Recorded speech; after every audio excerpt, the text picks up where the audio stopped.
தக்காளி வச்சு ரொம்ப டேஸ்டியாக ஈஸியாக ஒரு சைட் டிஷ் செய்யலாம் வாங்க. இந்த சைட் டிஷ் பார்த்திங்கன்னா இட்லி, தோசை, சப்பாத்தி, பூரிக்கெலாம் ரொம்ப நல்லாயிருக்கும். சாதமில் கூட நீங்கள் வந்து பிசைஞ்சு சாப்பிடலாம், ரொம்ப நல்லாயிருக்கும். ஒரு இட்லி பிளேட் எடுத்துக்கலாம். இதில் பார்த்திங்கன்னா தக்காளி எடுத்து வச்சுக்கோங்க. 500 கிராம் அளவுக்கு தக்காளி எடுத்திருக்கேன். தக்காளி எடுக்கிறப்ப நல்லா பழுத்த தக்காளியாக எடுத்துக்கோங்க. இப்போ இதில் வந்து 4லேருந்து 5 பச்சை மிளகாய் சேர்த்துக்கலாம். உங்கள் காரத்துக்கு ஏற்ற மாதிரி சேர்த்துக்கோங்க. இப்போ இதை வந்து நம்ம ஸ்டீம் பண்ண போகிறோம். ஸோ ஒரு இட்லி பாத்திரமில் வந்து கொஞ்சமாக தண்ணி எடுத்திருக்கேன். தண்ணி நல்லா கொதிக்க ஆரம்பித்த பிறகு இட்லி பிளேட் எடுத்து அதில் வச்சிடலாம். இப்போ இதை வந்து நம்ம கவர் பண்ணிவிட்டு 5லேருந்து 6 நிமிஷத்துக்கு ஸ்டீம் பண்ணிக்கலாம்.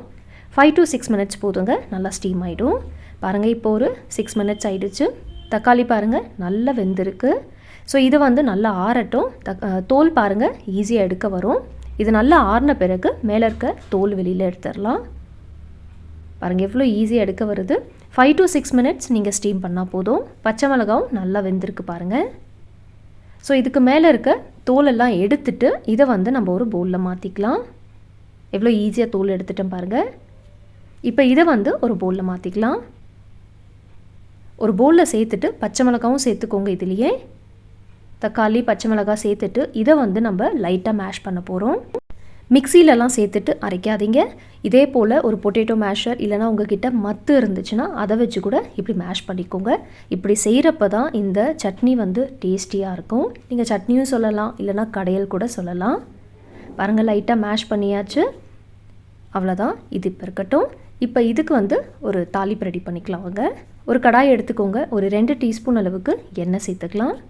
எண்ணெய் சூடான பிறகு 1/2 டீஸ்பூன் கடுகு சேர்த்துக்கோங்க. அதுக்கப்புறம் 1 டீஸ்பூன் அளவுக்கு உளுத்தம் பருப்பும் சேர்த்துக்கலாம். இது ரெண்டும் நல்லா ஃப்ரை ஆன பிறகு கொஞ்சமாக கருவேப்பிலை சேர்த்துக்கோங்க. பாருங்கள் எல்லாம் நல்லா ஃப்ரை ஆகிடுச்சு.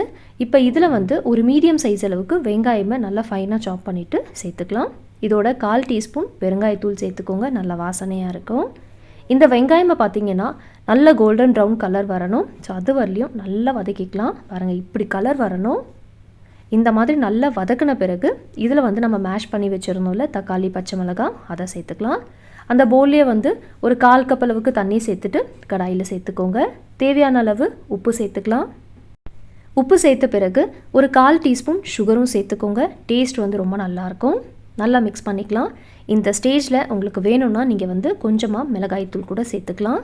எனக்கு பச்சை மிளகாவோட காரமே வந்து சரியாக இருக்குது. உங்களுக்கு வேணும்னா நீங்கள் வந்து கொஞ்சமாக மிளகாய்த்தூளும் சேர்த்துக்கோங்க. நான் இன்றைக்கி மிளகாய்த்தூள் சேர்க்கலை. நல்லா மிக்ஸ் பண்ணிவிட்டு இதை வந்து ஒரு 3 நிமிஷத்துக்கு மீடியம் ஃப்ளேம் வச்சுட்டு நல்லா கொதிக்க வச்சுக்கோங்க.